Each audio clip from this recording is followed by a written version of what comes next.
شیخ عاقل جس کو 10 دن تک اذیت ناک سزا دی گئی، تب جا کر اس نے اپنے جرم کا اعتراف کیا۔ ایسی سزا جس کا وہ تصور بھی نہیں کر سکتا تھا۔ ایک رات وہ اپنی گاڑی پر گھر آ رہا تھا کہ اس کے دوست کا فون آیا کہ فلاں سٹاپ پر میرا دوست کھڑا ہے، اس کو لفٹ دینا۔ بیچارہ 3 گھنٹے سے سٹاپ پہ کھڑا بس کا انتظار کر رہا ہے۔ عاقل نے گاڑی روکی اور اسے لفٹ دی، پھر گاڑی چلا دی۔ مختصر سی دعا سلام کے بعد اس نے بتایا کہ فلاں سٹاپ پہ مجھے اتار دینا، مگر سٹاپ سے پہلے ہی ایک ایسا واقعہ ہوا جس نے شیخ عاقل کی زندگی بدل دی۔ اس کی گاڑی کو چاروں اطراف سے پولیس نے گھیر لیا اور اس کے بعد ان دونوں کو پولیس نے گرفتار کر لیا۔ اصل میں وہ آدمی ایک قتل کر کے آیا تھا اور سٹاپ پر کھڑا ہو گیا تھا۔ دونوں کا جسمانی ریمانڈ کیا گیا۔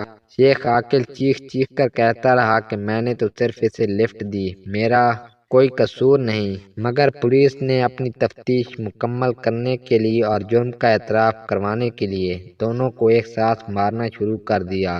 وہ عادی مجرم تھا، جتنا بھی مارا گیا اس نے زبان نہ کھولی، مگر میں برداشت نہ کر سکا اور اپنے جرم کا اعتراف ہی کر لیا۔ اسے پھانسی کی سزا سنائی گئی۔ جیل میں وہ رو رو کر سب کو یہی کہتا رہا کہ خدا گواہ ہے کہ میں نے یہ قتل نہیں کیا تھا، مگر یوں ہی پھنس گیا۔ مگر میں اس کیس سے بچ نہیں سکتا تھا کیونکہ میں نے ایک اور جرم کیا تھا۔ آج سے 2 سال پہلے جب میں اپنی بیوی کو مار دیا تھا، میری پسند کی شادی تھی مگر میرا پیار عارضی تھا کیونکہ اس کے گھر والے اس کی شادی کے لیے رضامندی تھی۔ انہوں نے لڑکی سے لا تعلقی کا اظہار کیا تھا اور جہیز میں کچھ نہیں دیا تھا۔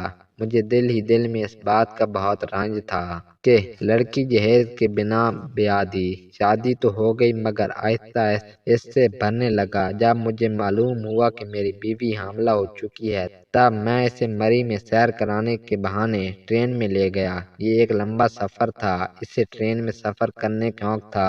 رات کے وقت جب سب سو رہے تھے، تب میری بیوی برتھا سے اٹھی اور ٹرین کے دروازے پر کھڑی ہو کر ٹھنڈی ہوا کو انجوائے کرنے لگی۔ میں اس موقع کی تلاش میں تھا، میں نے چپکے سے دھکا دیا۔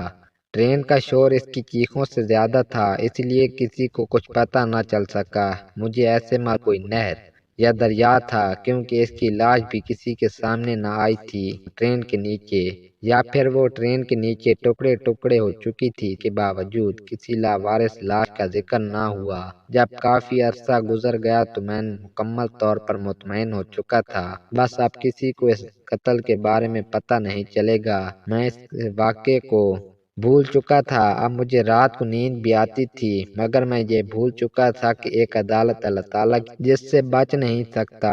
2 سال بعد ایک ایسے کیس میں پکڑا گیا جس سے میرا واسطہ ہی نہ تھا، نہ ہی میرا کوئی قصور، کیونکہ میں نے تو صرف اسے لفٹ دی تھی۔